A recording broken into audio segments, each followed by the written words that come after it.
Bapak Kepala Sekolah SDN Kuala 2, Bapak Ibu Guru yang saya hormati, marilah kita panjatkan puji syukur kehadirat Allah Subhanahu wa Ta'ala atas nikmat iman dan Islam serta kesehatan sehingga kita bisa bertemu di sini. Tak lupa kita sampaikan salawat dan salam kepada junjungan kita yang mulia Nabi Muhammad SAW atas syafaatnya di hari kiamat.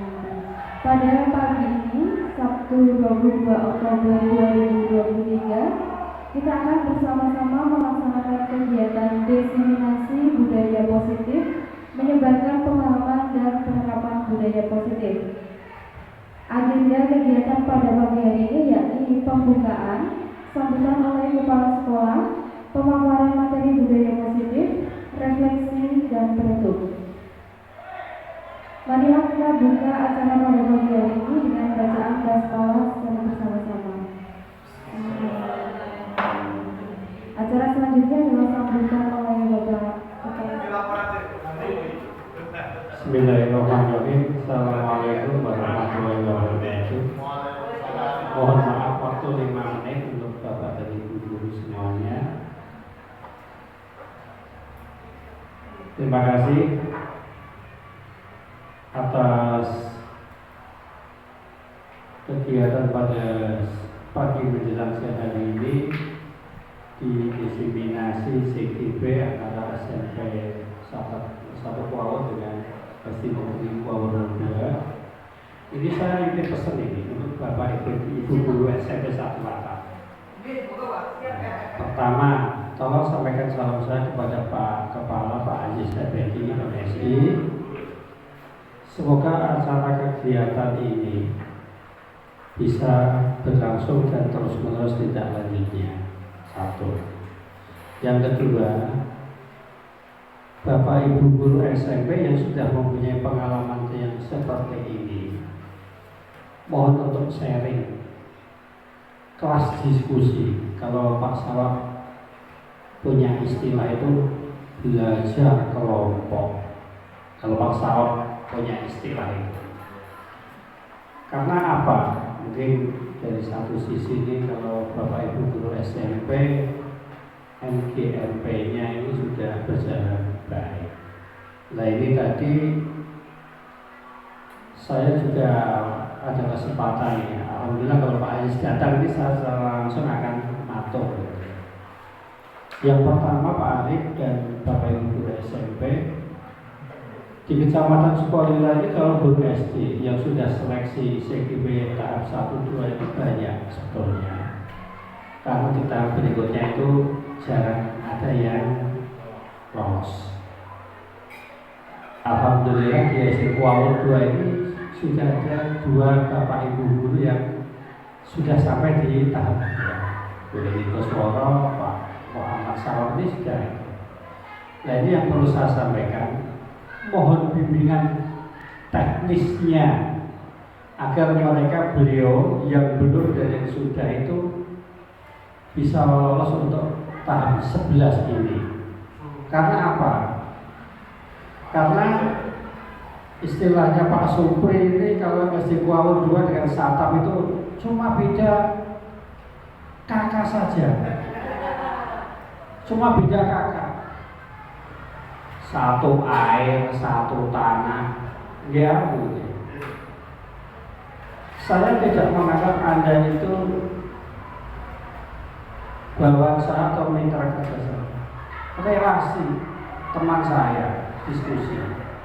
Karena apa? Saya mau nitip ini Bapak Ibu guru yang ada di Kuala 2 ini sekarang ini calon-calon guru muda. Karena kalau Bu Eni, Pak Santo ini sudah mau guru muda, nanti sebentar lagi Bu Windu, Pak Sawa, dan yang Bu Laila itu nanti baru-barunya biasa berdiskusi seperti ini. Yaitu mohon disampaikan kepada Pak Ais untuk guru-guru yang ada di SD Kuala 2, mohon bimbingan teknis. Yang saya ingat yang seperti ini, kata Pak Sab tadi, belajar kelompok. Kalau istilah lama itu lagi belajar kelompok. Karena apa? Meskipun Pak Sawab itu Jawa Pelosok Brebes ini tuh orang lebu sedino ini eman-eman. Orang lebu sedino dan kuau itu eman-eman katanya begitu. Karena di sini Bapak Ibu SMS Atap dan saya pribadi maupun dengan Bapak di sini sudah menyatu karena tanah dan airnya sama. Meskipun beda kakak kata Pak Supri ini. Tidak apa-apa ya. Itu yang perlu disampaikan Pak Arif dengan Pak Ajis nanti. Bimbingan teknis. Saya juga mendorong teman-teman ini. Kegiatannya kok seperti itu Pak. Ya wis kok dilakoni gitu. Karena apa yang sharing seperti inilah yang saya harapkan ke depannya.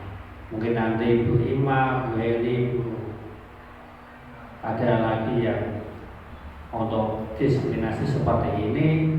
Jangan canggung-canggung, jangan malu-malu, minta izin di ini nanti biar teman-teman kami yang ada di SD ini biar ngilu. Ada semacam sharing untuk kegiatan yang seperti ini. Demikian yang dapat kami sampaikan. Ini nanti kedepannya akan lebih baik lagi. Semoga nanti bisa memberi harapan yang cerah untuk Bapak dan Ibu guru kami yang di SD. Harapannya saya begitu. Tolong nanti Bapak Ibu guru yang SD yang saat ini ada pengumuman CGP angkatan 11, moga segera kita daftar. Nanti bimbingan teknisnya nanti minta tolong dari SMP, terutama Pak Supri, Mas Arman, Pak Arif, ya. Nanti teman-teman ini ada yang ini harapan kami. Meskipun acara seperti ini saya anggap sepele, tapi sangat bermanfaat dan berharga dari kami. Karena kami ini juga meniru dari studi-studi yang lain di sekolah-sekolah yang lain. Karena keterbatasan kami di SD itu hanya personalnya ya, misalnya hanya sedikit. Kalau SMP itu banyak, lumayan lah gitu. Apabila digabungkan menjadi salah satunya jadi sini kan akhirnya jadi banyak, jadi salah senang sekali. Demikian salam kami untuk Pak Ajis. Semoga kegiatan ini bisa berlanjut di Pak ini. Itu kurang lebihnya. Assalamualaikum warahmatullahi wabarakatuh.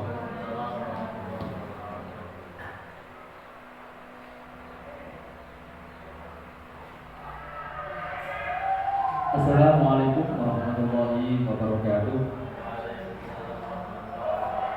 Salam sejahtera bagi kita semua. Bismillah, alhamdulillah, wa syukurillah, ala ni'matillah. Wassalatu wassalamu ala sayyidina Rasulullah wa ala alihi wa sahbihi wa man tabi'ahum bi la haula wa la quwwata illa billah. Amma ba'du. Yang terhormat Bapak Ibu guru SD Negeri Muhammad II, yang terhormat Bapak Wirarif Pemuda Angkatan 9 Kabupaten Pati, serta rombongan haji yang hadir yang saya hormati pula. Marilah pada kesempatan yang baik ini kita selalu mengucapkan puji syukur kehadiran Tuhan Yang Maha Kuasa karena atas limpahan nikmat dan karunia-Nya kita dapat berkumpul di ruangan SD Negeri Pondok ini dalam keadaan sehat walafiat. Salawat dan salam kita aturkan kepada Nabi Muhammad SAW, Nabi yang kita nantikan syafaatnya di suatu yaumul akhir. Amin Allahumma amin. Bapak dan Ibu yang saya hormati, pada pagi ini hari Sabtu kita hadir di ruang kelas ini yaitu untuk mengikuti salah satu agenda dari Bapak Khairul Arif untuk mengadakan diseminasi budaya positif. Oleh karena itu saya ucapkan terima kasih kepada Bapak Khairul Arif dengan materi yang akan disampaikan nanti otomatis akan menambah pengetahuan, wawasan bagi Bapak dan Ibu guru SD Negeri Kuala 02 sehingga nanti dapat diterapkan dan membawa dampak yang baik pula bagi SD Negeri Kuala 02 ini. Begitu Bapak Ibu. Oleh karena itu saya harap Bapak Ibu guru dapat mengikuti acara ini dengan baik, dengan antusias, mulai awal sampai akhir, sehingga apa yang disampaikan oleh Bapak Khairul Arifin nanti benar-benar dapat kita pahami, dapat kita terapkan, dapat kita implementasikan di SD Negeri Wonosobo. Begitu Bapak Ibu, cukup dari saya. Apabila ada kekurangan mohon dimaafkan. Wassalamualaikum warahmatullahi wabarakatuh.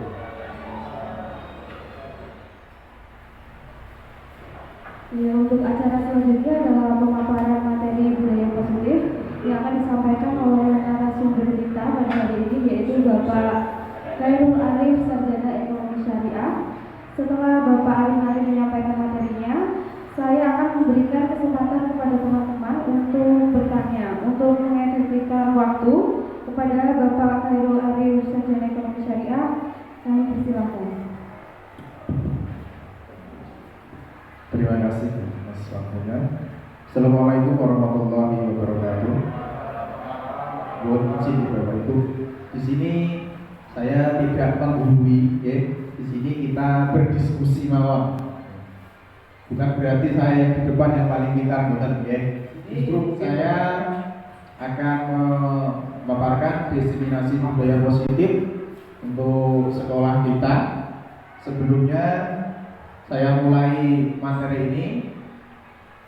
Mari kita baca bismillah bersama. Tadi sudah dibuka, tapi saya ingin baca bismillah. Semoga materi pada siang atau pagi hari ini dapat memberi manfaat untuk kita semuanya. Bismillahirrahmanirrahim. Pada siang hari ini saya akan memaparkan materi tentang budaya positif. Dalam budaya positif di sekolah, apakah Bapak Ibu di sini tahu apa itu budaya positif? Apakah ada yang sudah tahu budaya positif itu apa? Halo, Pak Sawab mau menjawab mungkin? Belum tahu. Pak Arman? Belum, Pak. Belum. Budaya positif adalah merupakan nilai-nilai keyakinan dan kebiasaan di sekolah yang berpihak pada murid agar murid berkembang menjadi pribadi yang kritis, penuh hormat dan bertanggung jawab. Kira-kira di sekolah kita sudah melakukan budaya positif apa belum, Bapak Ibu? Nah, Pak Sawab, contohnya apa Pak Sawab? Ini yang saya amati, yang sudah ada budaya positif itu biasanya setiap pagi itu Pak Sawab. Begini Pak Arif, jadi budaya yang sudah menjiwa di sekolah kita SD Negeri Wonosobo ini, alhamdulillah anak-anak antusias setiap pagi itu membaca doa Asma Husna bersama-sama. Bahkan di dalamnya setelah Asma Husna itu juga ada bacaan surat-surat pendek, niat wudu, bacaan sholat. Nah itu mungkin ada contoh yang baik untuk sekolah kita. Itu Pak Arif. Oke, benar sekali Pak Sawab. Itu adalah salah satu contoh budaya positif yang ada di sekolah. Secara tidak langsung sebenarnya kita juga sudah menerapkan budaya positif. Ketika kita mengawali pelajaran, pasti terlebih dahulu berdoa. Itu merupakan budaya positif. Kemudian sebelum saya masuk ke materi, ada beberapa pertanyaan memantik, ya. Mungkin ini nanti yang berkaitan dengan materi yang akan kita bahas. Yang pertama, Bapak Ibu hanya perlu jawaban setuju atau tidak. Yang pertama, hukuman itu dapat mendisiplinkan anak. Setuju apa tidak Bapak Ibu? Setuju, ya. Hukuman dapat mendisiplinkan anak, kebanyakan setuju. Alasannya apa? Pak Supri tadi menjawab setuju. Pak Supri alasannya apa?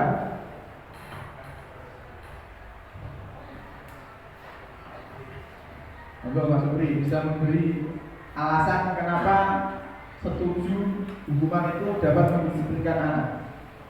Ya, terima kasih. Saya mencoba memberi alasan mengapa hukuman dapat mendisiplinkan anak. Sebenarnya yang namanya hukuman bukan berarti harus di situ membuat anak menjadi takut atau jerah. Paling tidak anak dapat membedakan. Kemudian nanti anak bisa berpikir bahwa itu ya, bahwa yang dilakukan adalah salah sehingga mereka mendapat hukuman. Anak merasa bersalah. Dengan dihukum itu anak merasa bersalah sehingga tahu kesalahannya dan mungkin kedepannya tidak akan diulangi lagi.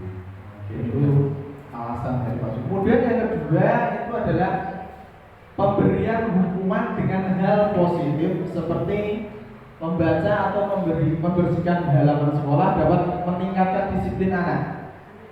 Setuju atau tidak, Bapak Ibu? Setuju. Bapak Ibu banyak yang setuju ya. Kemudian yang ketiga, memberikan penghargaan dapat meningkatkan motivasi belajar anak. Setuju? Monggo Bu.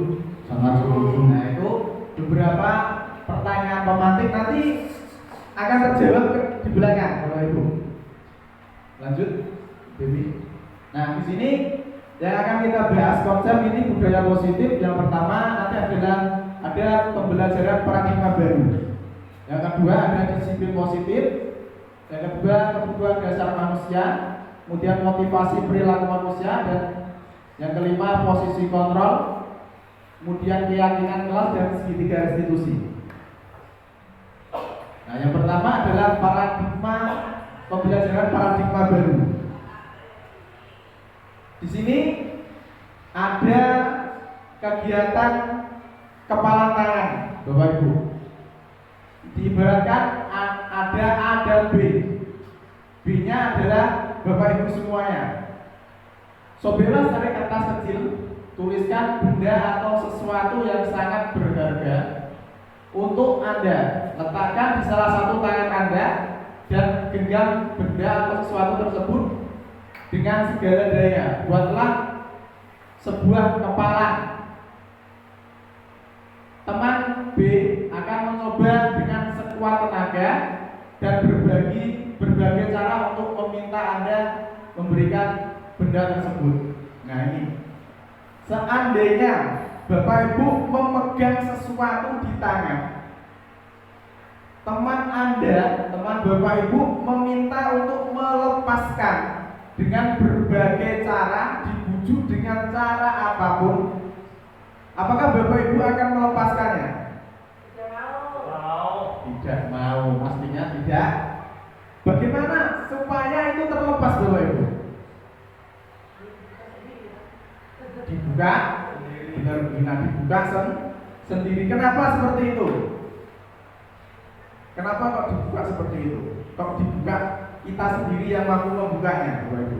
Yang bisa ya kita, Pak. Nah, yang bisa hanya kita. Meskipun kita disuruh membuka, dipaksa dengan cara apapun, kalau kita tidak mau membukanya, tentunya pasti tidak akan terbuka. Nah, di sini perubahan mereka belajar yang pertama, pendidikan zaman kolonial Belanda. Kalau zaman dulu rakyat hanya diajarin berhitung. Kemudian rakyat itu hanya yang sekolah itu yang mampu. Maksudnya yang mampu, yang dipersiapkan untuk misalkan menjadi kepala daerah, menjadi bupati dan lain sebagainya kalau zaman dulu. Kalau zaman sekarang, kalau pendidikan paradigma baru yaitu berpusat pada murid untuk mencapai kebahagiaan lahir dan batin yang setinggi-tingginya. Di sini pembelajaran dengan paradigma baru dirancang berdasarkan prinsip pembelajaran yang berdiferensiasi sehingga setiap bisa belajar sesuai dengan kebutuhan dari tahap perkembangan untuk mewujudkan profil pelajar Pancasila. Bapak Ibu pasti tidak asing dengan profil pelajar Pancasila, ya. Di situ ada yang pertama, beriman dan bertakwa kepada Tuhan yang Maha Esa dan berakhlak mulia. Kemudian berkebinekaan global. Kemudian selanjutnya bergotong royong. kreatif, bernalar kritis, dan mandiri. Selanjutnya yang kedua yaitu disiplin positif dan nilai kebajikan universal. Disiplin positif, apa sih itu sebenarnya disiplin positif? Disiplin berasal dari kata disiplina yang artinya belajar. Disiplin mengacu pada disiplin diri yang memiliki tanggung jawab terhadap apa yang dilakukannya berdasarkan nilai-nilai yang diyakini. Sebelum Bapak Ibu tahu materi ini, disiplin itu apa Bapak Ibu? Yang Bapak Ibu tahu?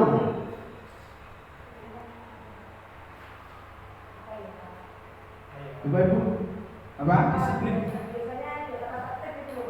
Tata tertib, ya.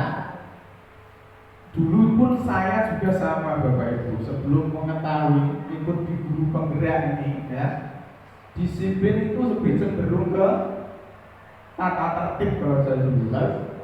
Pada dasarnya artinya disiplin adalah belajar. Ya. Kemudian yang kedua, disiplin positif merupakan salah satu cara penerapan disiplin yang bertujuan untuk menumbuhkan kesadaran. Di sini yang dimaksud dengan menumbuhkan kesadaran adalah motivasi intrinsik, motivasi dari kita sendiri. Kemudian yang ketiga, sebagai pendidik, tujuan kita adalah menciptakan peserta didik yang memiliki disiplin diri, sehingga mereka berperilaku mengacu pada nilai-nilai kebajikan universal. Nah, ini ada beberapa nilai-nilai kebajikan universal. Yang pertama ada mandiri, bernalar kritis, kemudian berkomunikasi global, bergotong royong, dan kreatif. Ini kebajikan universal ini dikaitkan dengan profil pelajar Pancasila. Yang ketiga yaitu kebutuhan dasar manusia. Kebutuhan dasar manusia adalah segala sesuatu yang kita lakukan untuk mendapatkan apa yang kita inginkan. Ya. Dari sini mungkin Bapak Ibu sudah mengerti, sudah tahu kebutuhan dasar manusia itu apa saja. Makan. Apalagi Bapak Ibu? Cinta. Apalagi? Istri, kasih sayang, masalah ya, kasih sayang. Apalagi kira-kira Bapak Ibu? Selain makan, minum, cinta, kasih sayang atau istri? Sandang,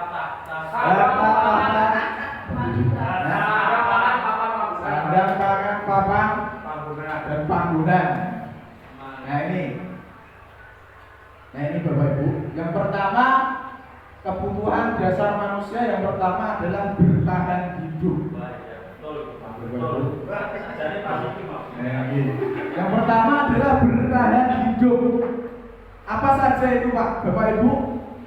Yang pertama adalah makanan, kemudian pakaian, kemudian tempat tinggal, kemudian selanjutnya yaitu keamanan dan kesehatan. Ini adalah kebutuhan bertahan hidup.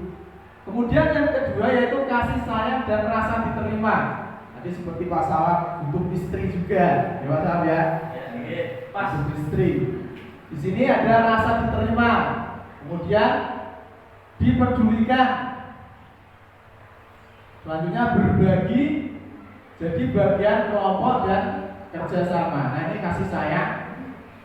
Istri butuh, Pak Sawat tadi menjawab butuh istri. Gunanya istri apa Pak Sawat?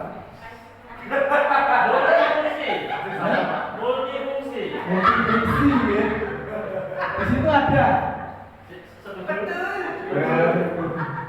Kalau istri, kalau saya menjawab itu untuk berbagi, Pak. Berbagi. Berbagi keluh kesah. Kalau Bu Ami fungsinya apa Bu? Pasangannya Bu? Ini yang tepat Pak. Ini Pak.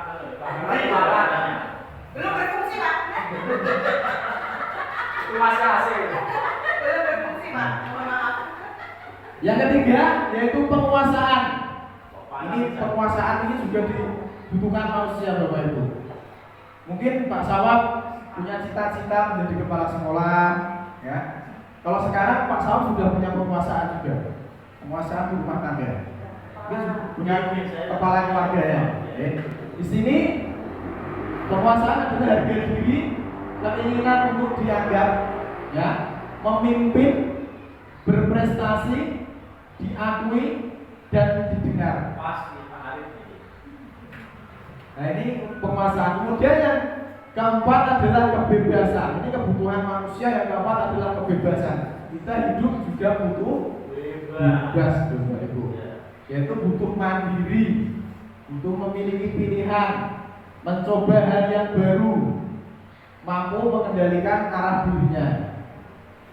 Yang terakhir yaitu kesenangan. Nah ini yang penting biasanya mungkin butuh manusia itu butuh kesenangan dari berbagai rutinitas. Kalau sekarang malah bekerja stres dapat uang untuk menghilangkan stres, uangnya habis stres lagi. Kalau sekarang, nah itu yaitu bermain, humor, kemudian antusiasme dan tertawa. Ini adalah kesenangan Bapak. Saya senang sekali punya rekan sejawat, rekan kerja Pak Sawab karena orangnya humoris, ya, suka tertawa, kemudian antusiasme sekali, ya. Selanjutnya yaitu seluruh tindakan manusia itu tujuannya tentu sama semua yang kita lakukan adalah usaha terbaik kita untuk mendapatkan apa yang kita inginkan. Jadi tadi apa? 5 kebutuhan manusia. Nah, yang selanjutnya adalah teori motivasi, hukuman, dan penghargaan institusi. Motivasi perilaku manusia. Motivasi merupakan dorongan yang timbul dari seseorang secara sadar atau tidak sadar. Ya Bapak Ibu, motivasi ini nanti ada beberapa motivasi. Yang pertama ada motivasi intrinsik dan ada motivasi ekstrinsik. Nah di sini motivasi perilaku manusia ya, karena itu untuk menghindari ketidaknyamanan dan hukuman, di mana murid melakukan disiplin diri karena takut akan hukuman dan motivasi. Ini termasuk motivasi ekstrinsik. Yang kedua yaitu mendapatkan imbalan atau penghargaan dari orang lain, termasuk motivasi ekstrinsik juga. Kemudian menghindari nilai-nilai kebajikan diri sendiri. Ini motivasi internal atau intrinsik. Di sini teori motivasi perilaku manusia. Yang pertama untuk menghindari ketidaknyamanan atau hukuman. Ini adalah motivasi eksternal. Yang kedua ada untuk mendapatkan imbalan. Ini juga eksternal. Untuk menghargai diri sendiri itu internal. Di sini yang dimaksud internal itu motivasi yang tumbuh dari diri kita sendiri. Nah, di sini Ki Hajar Dewantara itu memberikan penjelasan tentang merdeka itu apa, Bapak. Merdeka itu artinya tidak hanya terlepas dari perintah, akan tetapi juga cakap buat memerintah diri sendiri. Itu namanya merdeka menurut Ki Hajar Dewantara. Nah, di sini ada motivasi intrinsik, adalah motivasi yang berasal dari luar. Para murid melakukan disiplin diri dikarenakan takut dihukum. Yang kedua, murid melakukan disiplin diri karena ingin mendapatkan sesuatu atau imbalan. Ini adalah contoh dari motivasi ekstrinsiknya.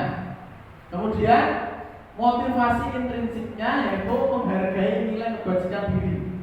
Ini tumbuh dari diri anak sendiri atau dari kita semuanya. Tidak ada dorongan dari luar. Misalkan saya mau berubah biar dapat ini, biar dapat itu. Nah, di sini dihukum oleh penghargaan. Penghargaan menurunkan kualitas. Kemudian penghargaan mematikan kreativitas. Selanjutnya penghargaan mengurangi motivasi intrinsik. Nah, di sini Bapak Ibu, mari kita menelaah dari tulisan itu, tindakan seorang guru. Itu bentuk dari hukuman atau konsekuensi. Bapak Ibu, yang pertama, mencatat 100 kali di dalam buku kalimat, saya tidak akan terlambat lagi karena terlambat sekolah. Ini hukuman atau konsekuensi, Bapak Ibu? Hukuman. Yang kedua, lari mengelilingi lapangan basket 2 kali karena terlambat hadir sekolah. Ini hukuman apa konsekuensi? Hukuman. Yang ketiga yaitu murid diminta untuk push up 15 kali. Ini biasanya. Nah, ini hukuman juga. Selanjutnya menggantikan kertas tugas teman yang telah dicoret-coret. Konsekuensi. Selanjutnya membersihkan tumpahan air di meja. Tulis karena tersenggol pada saat belajar. Konsekuensi. Kemudian murid disuruh untuk mengenakan sepatu seharian di sekolah karena tidak mengenakan sepatu hitam. Eksekusi, konsekuensi. Hukuman apa? Konsekuensi dulu. Kemudian lari mengelilingi lapangan basket 2 kali karena terlambat 10 menit. Konsekuensi. Hukuman apa konsekuensi? Konsekuensi. Nah, oke, kita buka jawabannya Bapak Ibu. Nah, jawabannya. Jawabannya yang pertama adalah hukuman. Kemudian yang kedua hukuman. Yang ketiga hukuman, konsekuensi, hukuman dan konsekuensi. Nah, ini perbedaan antara hukuman dan konsekuensi, Bapak Ibu. Yang pertama, hukuman itu sesuatu yang menyakitkan harus terjadi. Kalau konsekuensi sesuatu yang harus terjadi. Yang kedua, membuat anak sakit, membuat anak merasa tidak nyaman dalam jangka waktu pendek. Kemudian anak membenci kedisiplinan, anak menghargai kedisiplinan. Di sini perbedaannya hanya ketika kita menyampaikan kalimat positif dan negatifnya, Bapak Ibu. Ini nanti kita bahas juga di keyakinan kelas atau disiplin kelas. Nah, ini konsep disiplin dengan identitas gagal.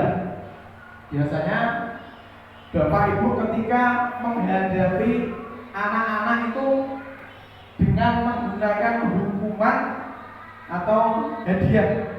Ya, yang pertama itu hukuman. Hukuman itu menyakitkan, tidak nyaman, memaksa, murid jadi takut, kemudian murid menyembunyikan kesalahan, kemudian murid menjadi rendah diri. Penghargaan atau hadiah itu sama, yaitu tidak efektif. Kemudian merusak hubungan atau sifat iri pada temannya. Yang ketiga, mematikan kreativitas. Karena anak-anak ketika kita diiming-iming hadiah, motivasinya ketika belajar hanya pengen mendapat hadiah. Kemudian yang ketiga itu menghukum dengan sistem ranking. Hasilnya pun sama. Ranking pun tidak efektif. Kenapa kita di kurikulum 13 atau kurikulum merdeka tidak ada ranking? Mungkin yang dimaksud seperti itu. Kemudian merampas hak, menghargai dirinya, tidak menghargai orang lain, tapi di situ merampas hak dirinya sendiri. Karena tadi dia mau belajar, kita mau berubah karena mengharapkan imbalan.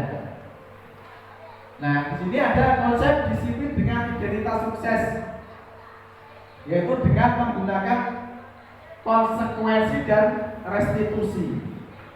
Yang pertama, konsekuensi itu menguatkan jangka pendek. Konsekuensi kemudian yang kedua, perlu memonitoring berkelanjutan. Yang ketiga, stimulus respon. Yang keempat, murid menghargai peraturan. Yang kelima, kehilangan waktu untuk merenungi kesalahan. Ini kalau konsekuensi.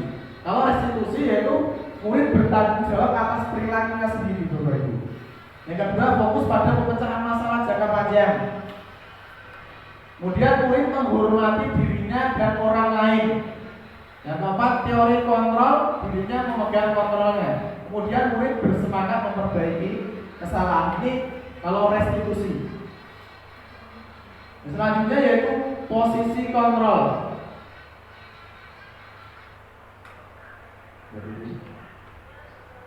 Nah, di sini posisi kontrol guru itu ada 5. Yang pertama, guru sebagai penghukum. Yang kedua, guru sebagai pembuat rasa bersalah. Kemudian guru sebagai teman.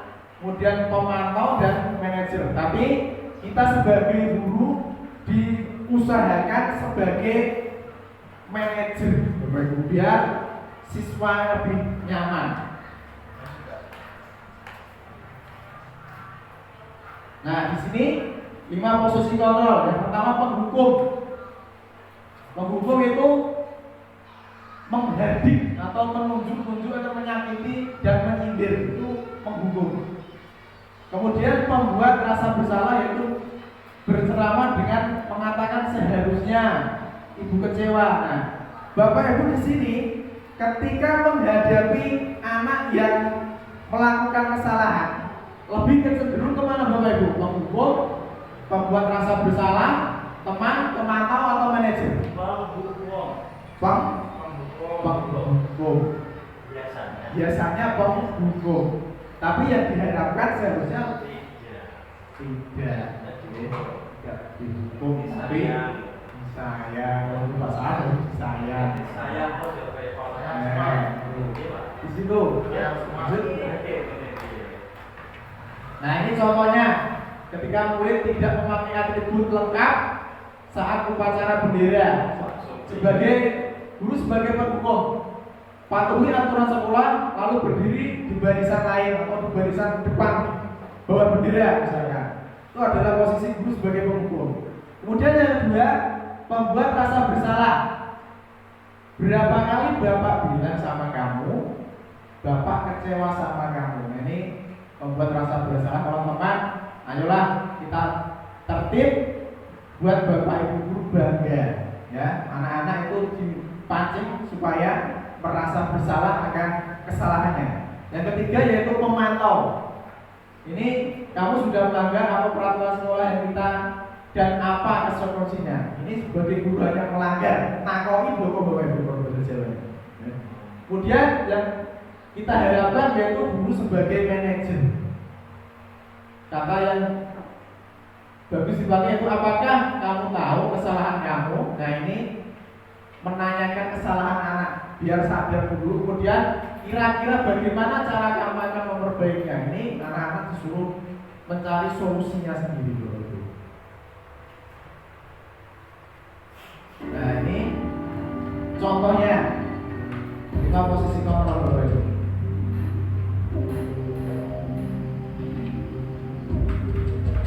Ini malah.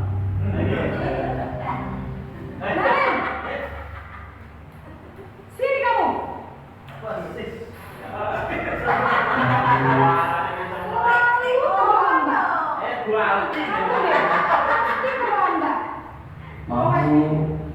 Saya Apa coba? Alasan kamu apa lagi?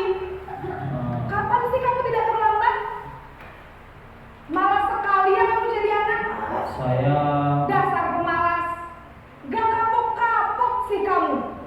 Sudah berapa kali terlambat? Sana, kamu keliling lapangan basket 2 kali. kenapa saya harus keliling lapangan basket, Bu? Kenapa? Kamu melawan ibu? Berani-beraninya jawab. Sudah terlambat, masih berani jawab pula. Sekarang, keliling lapangan basket 5 kali sekalian. Biar kapok. Cepat. Pergi sana ke lapangan basket.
Maaf Bu, maaf sekali.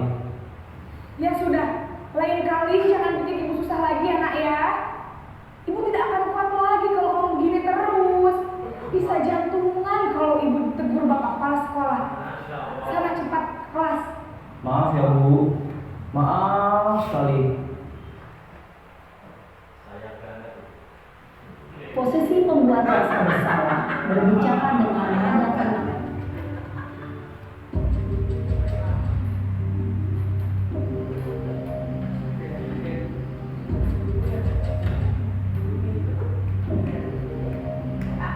Naren,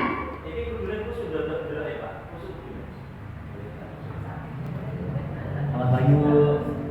wah sudah jam berapa ini nak? Terlambat lagi ya sayang. Iya Bu, habis ibu saya sudah menolong saya Bu.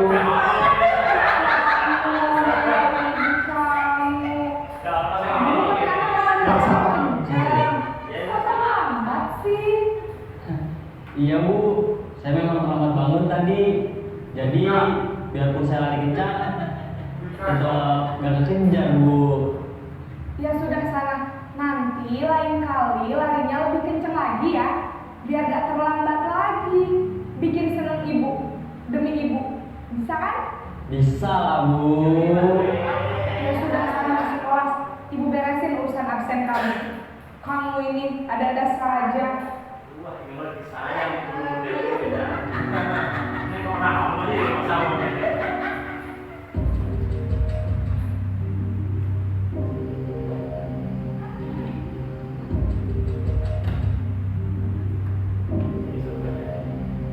Naren,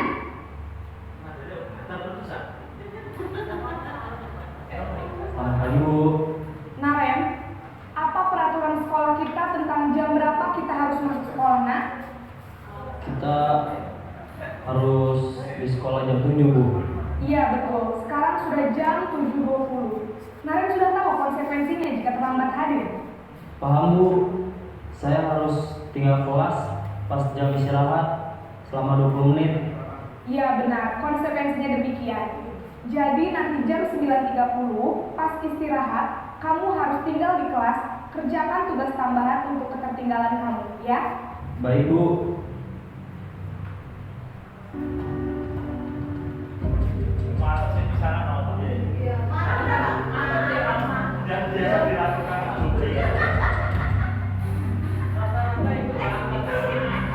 Naren,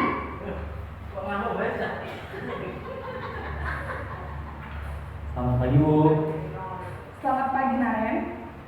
Maaf Bu, saya terlambat. Iya, sekolah masuknya jam 7, sekarang sudah jam 7.20. Jadi sekarang bagaimana ini Naren? Maaf Bu, saya lupa setel alarm saya semalam. Baiklah, menurut kamu, keyakinan sekolah yang mana yang perlu kamu tingkatkan? Menghargai diri sendiri dan orang lain mungkin ya Bu. Setuju. Jadi, apakah Naren meyakini prinsip saling menghormati tersebut? Iya Bu, saya meyakininya. Apakah Naren bersedia memperbaiki masalah keterlambatan ini? Bersedia Bu. Bagaimana kamu akan memperbaiki masalah keterlambatan ini? Saya akan coba untuk tidak lupa menyetel alarm saya Bu. Baik, kalau Naren lupa menyetel alarm di rumah, ada orang yang kira-kira bisa bantu mengingatkan tidak? Ada Bu, kakak saya, Kak Emma. Ada lagi selain Kak Emma? Selain Kak Emma, ada ibu saya. Baik, jadi yang mengingatkan Naren adalah Kak Emma dan ibu kamu ya? Kira-kira akan mulai setel alarm kapan nih Naren? Setelah pulang sekolah, akan segera saya lakukan. Baik, jadi Naren akan setel alarm untuk bangun besok pagi dan akan diingatkan oleh kakak dan ibunda Naren ya. Ada lagi yang mungkin perlu dilakukan Naren agar tidak terlambat bangun lagi? Tidak ada Bu. Baik Naren, terima kasih untuk kerjasama kamu. Sekarang kamu perlu kembali ke kelas untuk belajar. Baik Bu, terima kasih.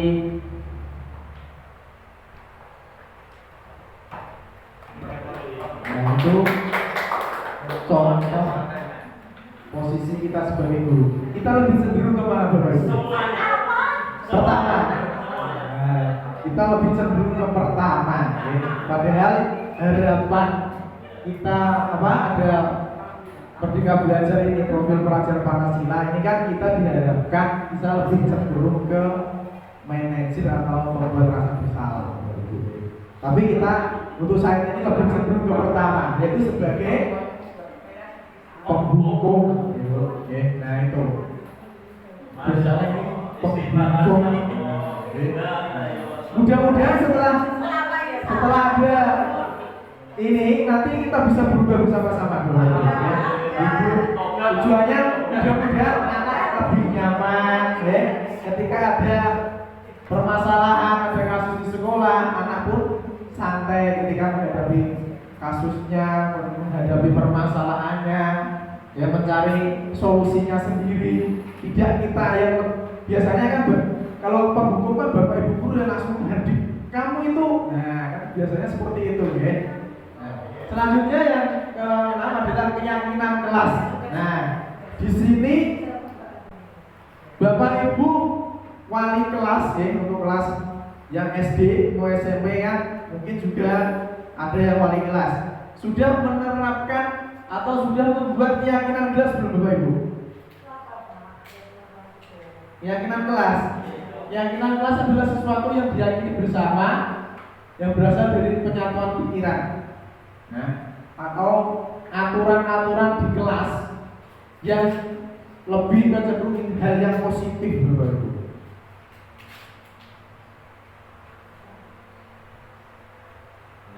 Nah, di situ mengapa tidak peraturan saja?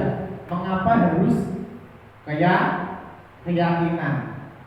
Mengapa kita memiliki peraturan harus menggunakan helm bila mengendarai kendaraan roda 2? Kenapa Bapak Ibu? Keselamatan. Yang kedua, mengapa kita memiliki peraturan 3M? Menggunakan masker, mencuci tangan, dan menjaga jarak. Terhindar dari tertinggal. Terhindar dan tertinggal. Itu kesehatan. Yang ketiga, mengapa kita memiliki peraturan harus datang tepat waktu pada saat kita mengikuti pelatihan? Ben cepet iso. Berarti jalan. Tanggung jawab. Itu tangan dulu.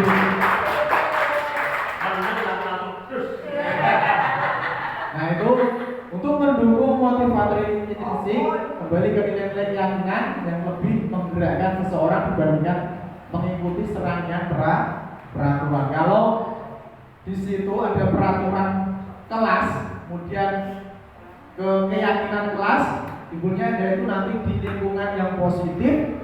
Setelah lingkungan positif nanti membudaya menjadi budaya yang positif. Seperti di SD kita banyak sekali budaya positif yang sudah dilakukan. Di situ yang mana yang merupakan keyakinan dan kelas dan mengapa, Bapak Ibu? Yang sebelah kiri atau yang sebelah kanan, Bapak Ibu? Mana yang peraturan dan mana yang keyakinan kelas? Sebelah sana, Pak. Sebelah sana. Sebelah kanan, ya. Sana. Sebelah sana. Kenapa? Pak Arman kenapa? Karena Kenapa yang dipilih sebelah kanan? Ya, terima kasih Pak Arif. Mengapa memilih sebelah kanan? Yang itu kami guru dan murid yang saling menyayangi. Nah ini itu di situ ada nilai keyakinan kasih sayang kalau menurut saya. Terima kasih. Tepat sekali. Itu yang sebelah kanan adalah keyakinan kelas atau kesepakatan kelas. Kalau yang sebelah kiri apa itu Bapak? Kalau yang sebelah kiri peraturan. Kalau keyakinan kelas itu lebih cenderung ke kalimatnya yang positif. Kalau peraturan, nah itu ada beberapa peraturan Ya, Bapak Ibu, yang pertama selalu kembalikan buku ke tempatnya. Kira-kira keyakinan kelasnya seperti apa, Bapak Ibu? Tanggung jawab. Kemudian dilarang mengganggu orang lain. Kemudian hadir di sekolah 15 menit sebelum pelajaran dimulai. Kemudian dilarang melakukan kekerasan, dilarang menggunakan narkoba, gunakan masker dan jangan berlari di kelas. Nah keyakinan kelasnya adalah yang pertama adalah tanggung jawab. Yang kedua yaitu menghormati orang lain. Yang ketiga menghormati orang lain dan berkomitmen. Kira-kira Bapak Ibu wali kelas sudah ada keyakinan kelas ini belum, Bapak Ibu? Sudah. Kira-kira kalimatnya sudah seperti itu apa belum, Bapak Ibu? Yang positif atau apa masih dengan kalimat yang negatif? Masih negatif. Masih negatif apa sudah positif, Bapak Ibu? Belum positif. Belum positif. Nah, berarti kalau masih belum menggunakan kalimat yang diawali kata-kata negatif berarti masih peraturan kelas. Itu. Nah, ini contohnya pembuatan keyakinan. Anak-anak menulis sendiri keyakinannya, apa yang mau disepakati di kelas, kemudian ditulis bersama, disepakati bersama. Itu keyakinan kelasnya. Nah, selanjutnya yang terakhir yaitu segitiga restitusi, Bapak Ibu. Apa itu restitusi? Restitusi adalah proses menciptakan kondisi bagi murid yang memperbaiki kesalahannya mereka, ya, sehingga mereka bisa kembali kepada kelompok mereka dengan karakter yang lebih kuat.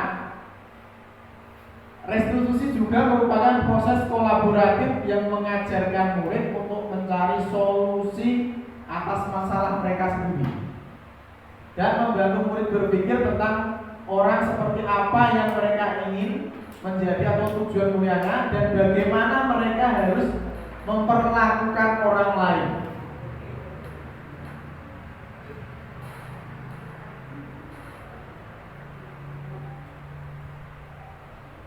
Nah, ini contohnya penerapan segitiga restitusi, Bapak Ibu.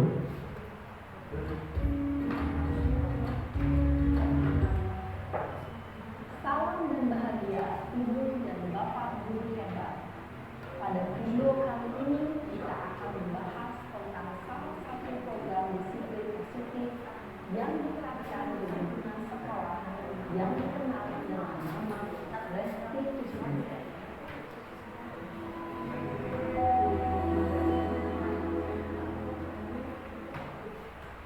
Restitusi digunakan oleh kakak pendidikan dan dosen, berlandaskan pada teori ontologi dosen.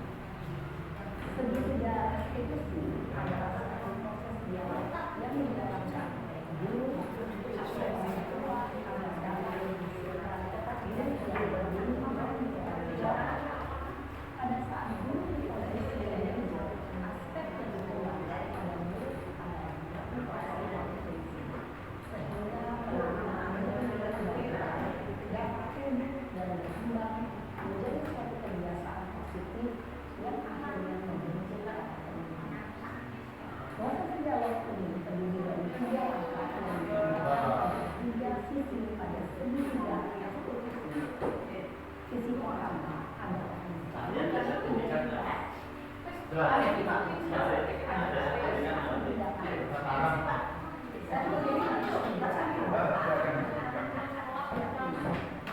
setelah guru dan bapak guru berikut ini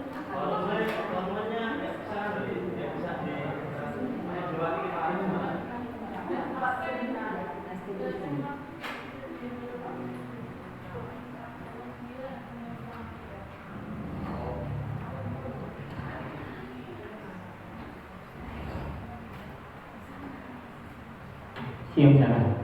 Siang Pak. Sudah lama nggak ketemu Sarah? Kenapa hadir di sini? Kesel Pak, kesel banget. Masa aku dikatain tukang fitnah Pak? Ya aku marah lah.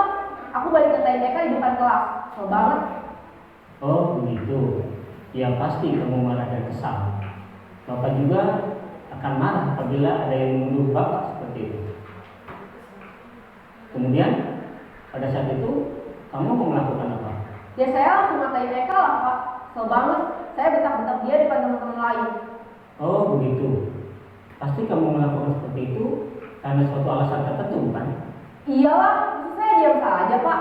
Ya saya bela diri lah. Masa saya dituduh tukang fitnah? Ya wajar lah. Mempertahankan harga diri itu sesuatu yang penting buat kamu. Untung kamu tidak bertindak lebih gegabah lagi, hanya membentak-bentak. Iya Pak. Untung saya masih bersabar dan hanya membentak saja. Sudah gemes padahal. Saya pasti bela diri lah. Ya pasti ya. Tapi kamu memilih untuk tetap bertahan dan bersabar. Kamu memilih untuk tidak berbuat lebih parah lagi, bukan? Iya. Nah, sekarang coba kita lihat lagi tindakan kamu yang bentak-bentak Eka di kelas. Tindakan kamu itu kira-kira sesuai dengan keyakinan kelas atau prinsip kamu tidak? Enggak lah Pak. Capek Pak jadi pemarah. Jadi keyakinan atau prinsip mana yang perlu sesuai dengan keinginan kamu? Ya, saya sebenarnya sangat menghargai orang lain. Mungkin saat itu saya menjadi emosi, jadi tidak menunjukkan sikap itu. Kamu meyakini tidak? Menghargai orang lain itu penting buat kamu. Yakinlah Pak. Iya, setuju. Kita harus saling menghargai. Namun ada juga keyakinan yang kita sepakati yang perlu kita jalankan apabila kita sedang marah, bukan? Ya, saya bisa lebih proaktif, mulai dengan diri sendiri. Saya bisa jadi lebih bersabar, mengambil waktu jeda untuk berpikir mau apa selanjutnya. Kira-kira kamu bersedia memperbaiki masalah ini tidak? Bersedia Pak. Kalau kamu memperbaiki masalah ini, kamu akan menjadi orang seperti apa? Saya akan menjadi orang yang bertanggung jawab kali ya Pak. Dan senantiasa proaktif. Iya, menurut kamu bagaimana rasanya menjadi orang seperti itu? Ya nyaman lah, bangga bisa bersabar dan menahan diri. Baiklah kalau begitu. Yuk kita pikirkan bagaimana memperbaiki masalah ini.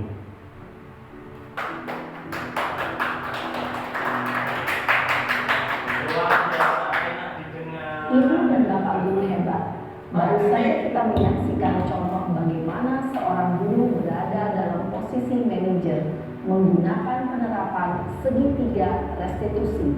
Mari kita bahas satu persatu.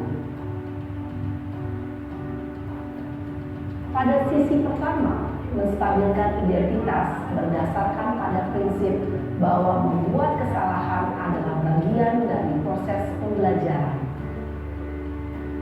Sisi pertama dari segitiga ini berperan menggeser identitas murid dari identitas gagal ke identitas sukses. Murid yang sedang bertingkah laku yang tidak pantas atau menarik diri saat itu sedang mengalami identitas gagal. Bila kita mengkritiknya, maka posisinya tidak akan berubah. Kita bisa mengajukan pernyataan-pernyataan ini. 1. Membuat kesalahan sesuatu yang wajar. 2. Manusia tidak ada yang sempurna. 3. Kita bisa memperbaiki masalah ini. 4. Saya tidak menanyakan kesalahannya. Saya lebih fokus bagaimana memperbaiki masalah ini. 5. Apakah saat ini kamu tengah menjadi orang yang baik untuk dirimu sendiri? Pada sisi kedua, validasi tindakan yang salah berlandaskan pada prinsip bahwa setiap perilaku berupaya memenuhi suatu kebutuhan tertentu. Guru yang telah memahami teknik kontrol akan bergeser dari pemikiran stimulus respon menjadi proaktif dan mencoba untuk mengenali tujuan dari perilaku murid. Mengenali dan mengakui kebutuhan murid ini dapat memperbaiki hubungan dengan murid tersebut. Pernyataan atau pertanyaan bisa disampaikan dengan nada suara tidak menghakimi atau memojokkan, sehingga dapat mengembalikan murid pada posisi positif. 1. kamu bisa saja bertindak lebih gegabah lagi dari ini. 2.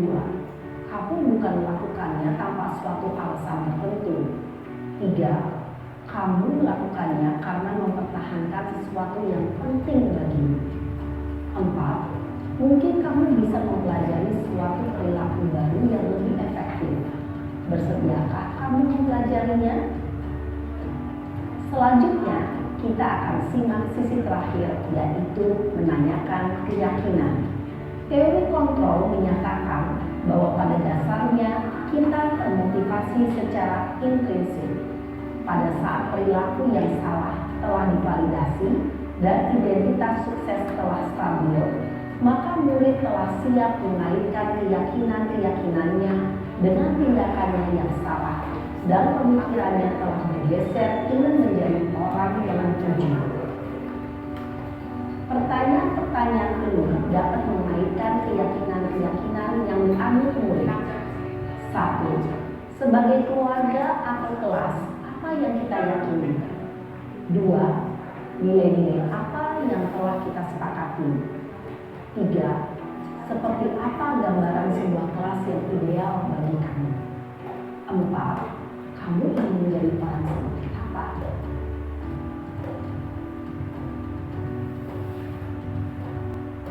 Dalam menerapkan segitiga restitusi, perlu diperhatikan beberapa hal, yaitu 1. Perilaku yang salah perlu dikaitkan dengan nilai-nilai atau keyakinan-keyakinan yang telah disepakati atau dituju. 2. Kesediaan orang yang melakukan kesalahan untuk memperbaiki masalah. 3. Pemecahan masalah sebisa mungkin relevan atau memiliki hubungan dengan masalah yang ada. 4. Usaha. Perlu adanya suatu usaha perbaikan dari pihak yang membuat kesalahan. 5. Waktu. Perlu didedikasikan waktu dari pihak yang membuat kesalahan. Tanyakan kapan akan mulai diberlakukan usaha untuk memperbaiki masalah. Dengan memahami struktur penerapan segitiga restitusi, diharapkan guru dapat menerapkan posisinya sebagai manajer dengan mengajukan pertanyaan-pertanyaan bermakna yang dapat membuat murid menjadi lebih percaya diri, bertanggung jawab, dan mandiri. Nah, ibu bapak guru perlu tidaknya mengikuti ketiga tahapan dalam segitiga restitusi bergantung pada ringan beratnya suatu permasalahan. Misalnya, bila permasalahan tersebut ringan, maka tidak perlu dijalankan secara berurutan. Bahkan bisa semudah menanyakan apa keyakinan yang kita sepakati. Dengan menjalankan segitiga restitusi, dengan mengajukan pertanyaan-pertanyaan bermakna, diharapkan murid menjadi lebih kuat secara pribadi, dapat membuka wawasan murid agar dapat menyelesaikan permasalahannya sendiri, semakin percaya diri, mandiri, dan merdeka. Salam dan bahagia, ibu bapak guru hebat.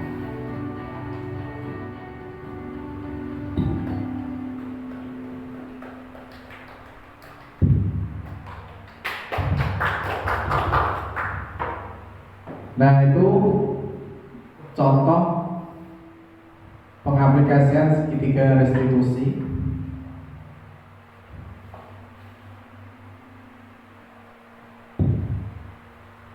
Di situ dicontohkan yaitu bertindak sebagai seorang manajer, Bapak Ibu. Bapak Ibu guru tidak langsung menghardik siswa, tapi siswa sendiri yang mengakuinya, kemudian mencari solusinya sendiri. Itu materi yang bisa saya sampaikan. Mungkin ada Bapak Ibu yang mau ditanyakan dari materi itu. Mungkin kita bisa berdiskusi bersama, Bapak Ibu. Monggo. Monggo, Bu Ima.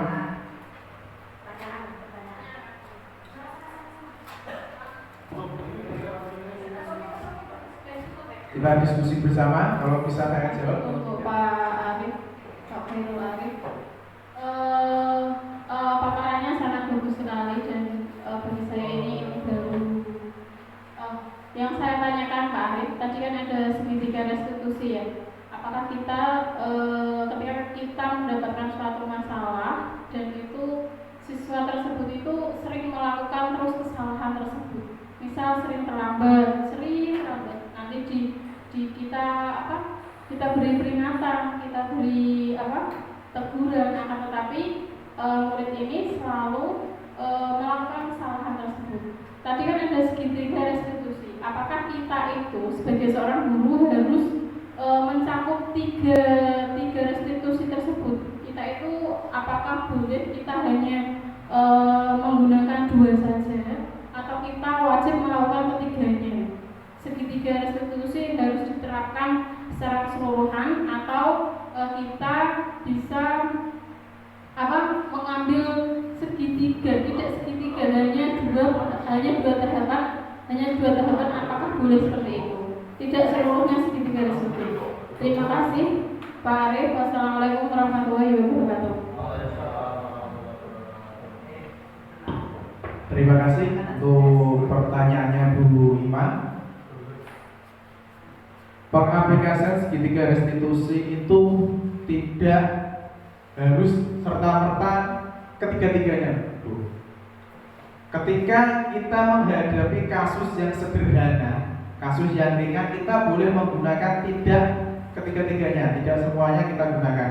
Boleh 2, boleh 1, atau hanya kita menanyakan keyakinan kelas itu kalau kasusnya yang sederhana. Tapi kalau kasusnya yang berat, mungkin misalkan tadi Bu Ima menanyakan terlambat sudah terlalu sering, Ibu.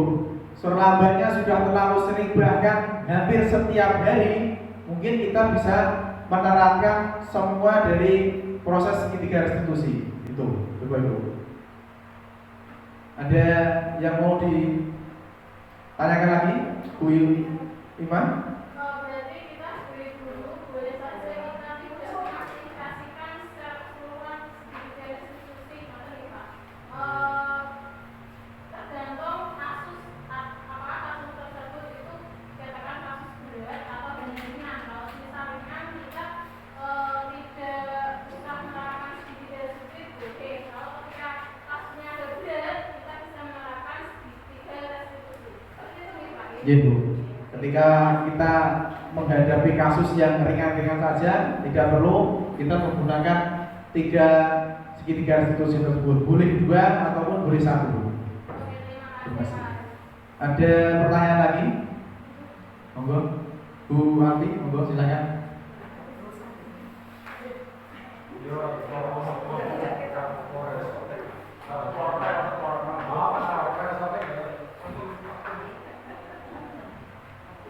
Baik, Assalamualaikum warahmatullahi wabarakatuh. Terima kasih Bapak Khairul Arif telah memaparkan sesuatu yang bagus dan berubah bagi saya ini Pak. Yang saya ingin tanyakan tentang penghargaan. Tadi termasuk ada dampak negatifnya Pak. Padahal anak-anak itu senang sekali dengan penghargaan. Dan kadang anak-anak itu juga termotivasi dengan penghargaan itu.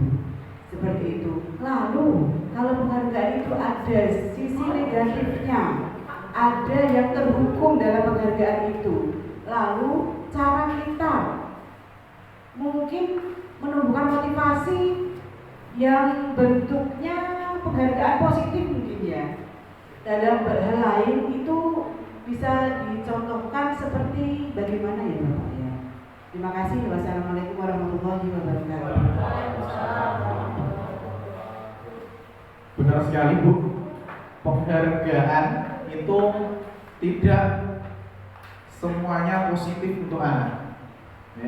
Penghargaan itu tidak semuanya positif untuk anak. Karena penghargaan itu bisa menjadi juga sebagai untuk mematikan motivasi anak itu sendiri. Ketika anak itu mengharapkan sesuatu dan anak itu semangat, tapi semangatnya pengen mendapat sesuatu, itu kan juga tidak bagus untuk kedepannya dia. Dia hanya motivasi hanya sekedarnya, jangka pendek. Untuk jangka panjangnya pun mungkin tidak akan berlanjut karena anak itu hanya mengharapkan sesuatu. Kemudian yang Bu Alfi tanyakan yang kedua yaitu bagaimana menumbuhkan motivasi anak itu sendiri. Ya. Mungkin menumbuhkan motivasi anak itu misalkan di dalam kelas Bapak Ibu selalu memberikan, misalkan diajak ngobrol dengan face to face dengan anaknya itu sendiri, kemudian memberikan penguatan kepada anaknya, kemudian memberikan motivasi secara mandiri kepada anak itu sendiri, tidak ketika di dalam kelas, itu mungkin bisa menumbuhkan motivasi anak. Itu bagaimana Mbak Aldi? Ya Pak, terima kasih, sangat membantu sekali. Ya. Apakah ada pertanyaan lagi? Siapa? Kak Jadi. Ini pendidikan yang menyenangkan Bu. Terima kasih Pak Arif atas pemaparan materi yang menurut saya itu sangat menggugah, bahkan menggairahkan. Ini Pak Arif, saya itu sebagai pelaku yang harinya dihadapkan oleh anak-anak yang sangat menurut saya homogen. Heterogen. Yang maksud saya itu ya. Jadi saya di kelas 1 sampai di kelas 6 itu menurut saya luar biasa anak-anak itu. Maunya saya tidak menghukum, tidak mengingatkan dengan keras, tidak. Saya itu sangat tidak merah niat saya. Tapi prakteknya tiap hari itu diingatkan dengan halus, ya anaknya melonjak gitu. Dibentak kalau menurut ada hukum yang disini hukuman, ada ribet kok sama-sama tidak ada yang positif saya lihat tadi. Ini saya serba salah saya. Akhirnya salah terus saya. Nah, ini Pak Arif. Nah, bagaimana Pak Arif supaya kita tuh tidak menghukum anak itu, tidak terjadi menghukum anak itu bagaimana? Untuk menjadi disiplin dan baik. Terima kasih Pak. Itu ya. Masih kurang pertanyaan? Terima kasih Mas Salam. Pertanyaan yang bagus Bapak Ibu. Ya. Dari beberapa pertanyaan Pak Sawab mungkin bisa saya jawab bagaimana cara mengatasinya gitu Bapak. Kita mungkin bisa mempraktekkan yang namanya segitiga restitusi Pak. Ya.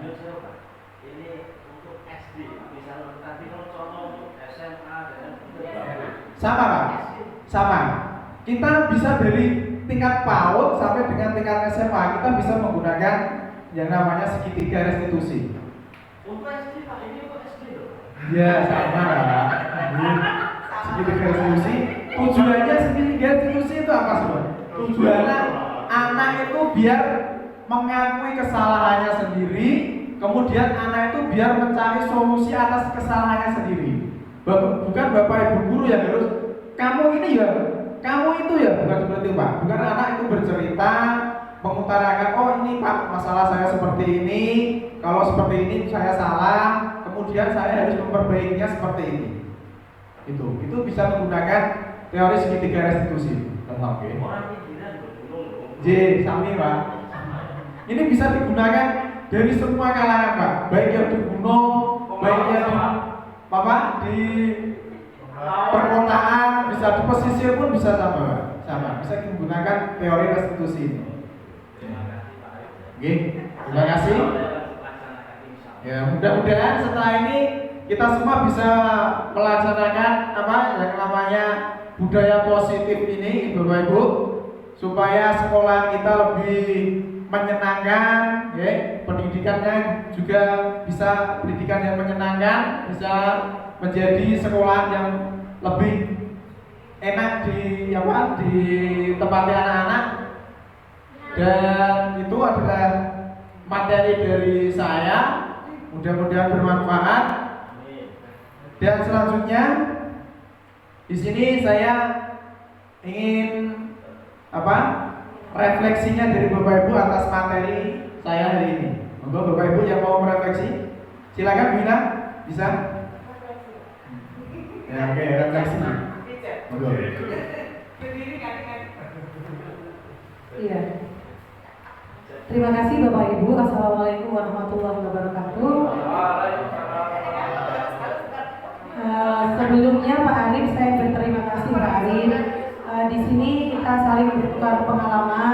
Dan di sini benar kata Pak Sawab, jadi lebih bergairah gitu Pak Sawab ya. Bergairah dalam artian kita ini gairah untuk bagaimana mengubah mindset kita sebagai guru, Bapak. Baik, mungkin dari refleksi ini kami akan menjawab dari nomor 1, hal baru apa yang mengubah paradigma saya yang saya dapatkan. Jadi paradigma saya Pak Arif, saya ini seorang guru matematika. Ya, biasanya cenderung untuk menghukum anak karena harus memahami apa yang saya berikan kepada anak, terutama kompetensi-kompetensi matematika yang begitu rumit, Bapak. Jadi di sini ternyata, jadi saya belajar positif tentang seberapa pentingnya apa itu menjadi guru dalam posisi manajer. Jadi tanpa menghukum anak, tetapi kita di sini dalam posisi manajer untuk ini Pak Sawab, tadi saya dari pertanyaan Pak Sawab juga, jadi kita memunculkan keinginan anak, kebiasaan anak. Jadi kalau kita memberikan contoh yang baik kepada anak, saya ternyata dalam pembelajaran ini kita memberikan contoh yang baik, anak pun akan mencontoh yang baik pula. Dari kebiasaan-kebiasaan anak sesuai dengan keinginan anak, sesuai dengan hati anak mau berbicara apa, tahu kesalahannya, tahu memperbaikinya, saya yakin insya Allah akan baik Pak Arif. Jadi ini sangat merubah paradigma saya yang awalnya saya selalu menjadi guru yang penghukum atau memberikan rasa bersalah, tetapi saya bisa belajar untuk menjadi guru sebagai posisi manajer. Lalu yang kedua, perasaan apa yang muncul selama mengikuti sesi ini? Tadi Pak ya, merasa senang dan bergairah. Nah, jadi saya muncul perasaan saya ingin menjadi guru yang seperti tadi ya, ibu gurunya Maren tadi yang di posisi manajer Pak.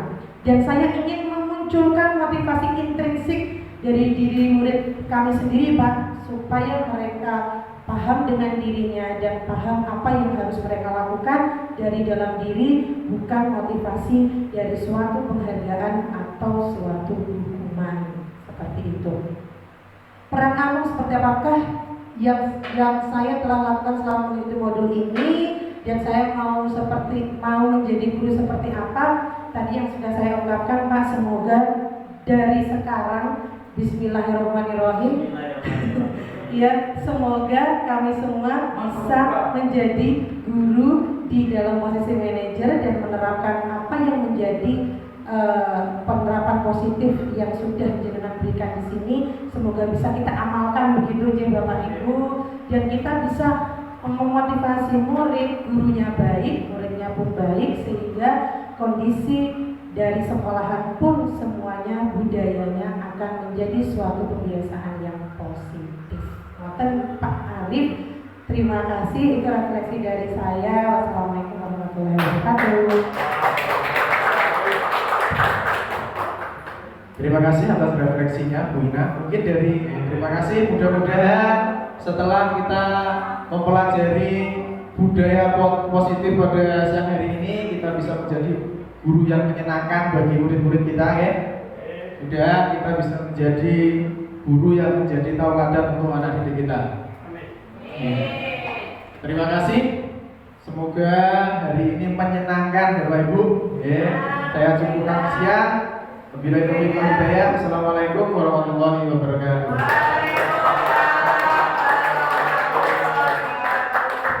Terima kasih Bu. Sekalian tiba pada penghujung acara pada ini, yakni penutup. Sekian diskusi kita pada hari ini. Terima kasih saya ucapkan kepada narasumber kita Bapak Khairul Arif dan seluruh peserta atas partisipasinya sehingga acara ini bisa berjalan dengan sukses. Saya mohon maaf